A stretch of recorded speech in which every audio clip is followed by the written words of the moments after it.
My name is Tracey Eaton. I'm a freelance journalist in Florida. I love traveling to other countries to look for stories.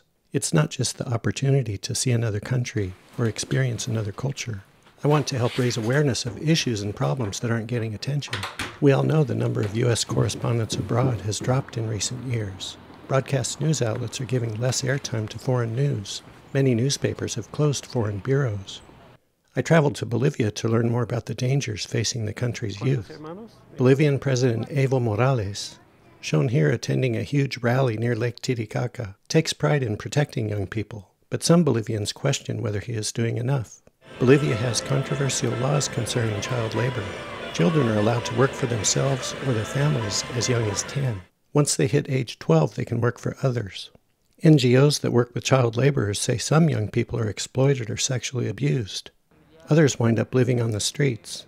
Some youth activists told me that children under 14 should not work, period. But I found that it's more complicated than that. Some Bolivian children can't go to school unless they work. An 11-year-old boy told me he earns money shining shoes to pay for school supplies. He wore a ski mask because he didn't want people to know about his job. He said people look down on low-wage workers.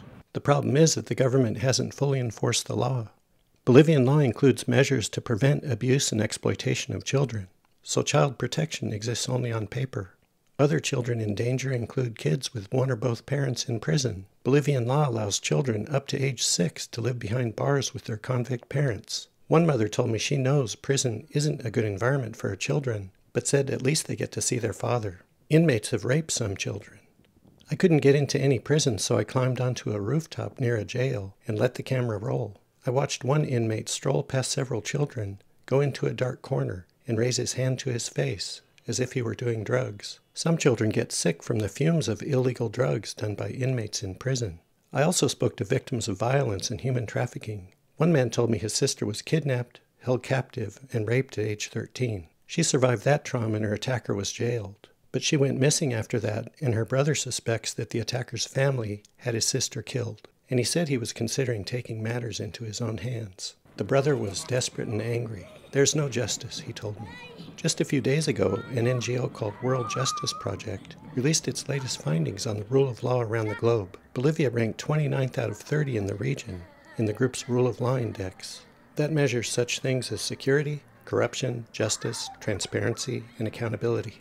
A lawyer in Cochabamba told me the justice situation has gone from bad to worse. Terribly bad is how he described it. On another day, I saw a family of glue sniffers sprawled on the sidewalk. I couldn't believe my eyes.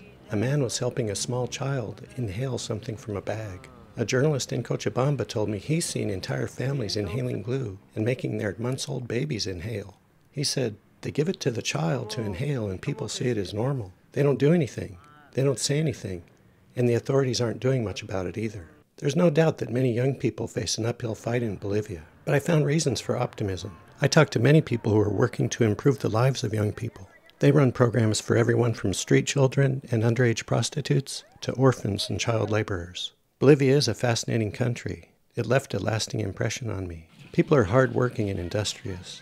They're friendly. I was in the country during several holidays and saw Bolivians celebrating in the street. It was a thrill to see them dancing and playing music at all hours, showing pride in their rich history and indigenous culture.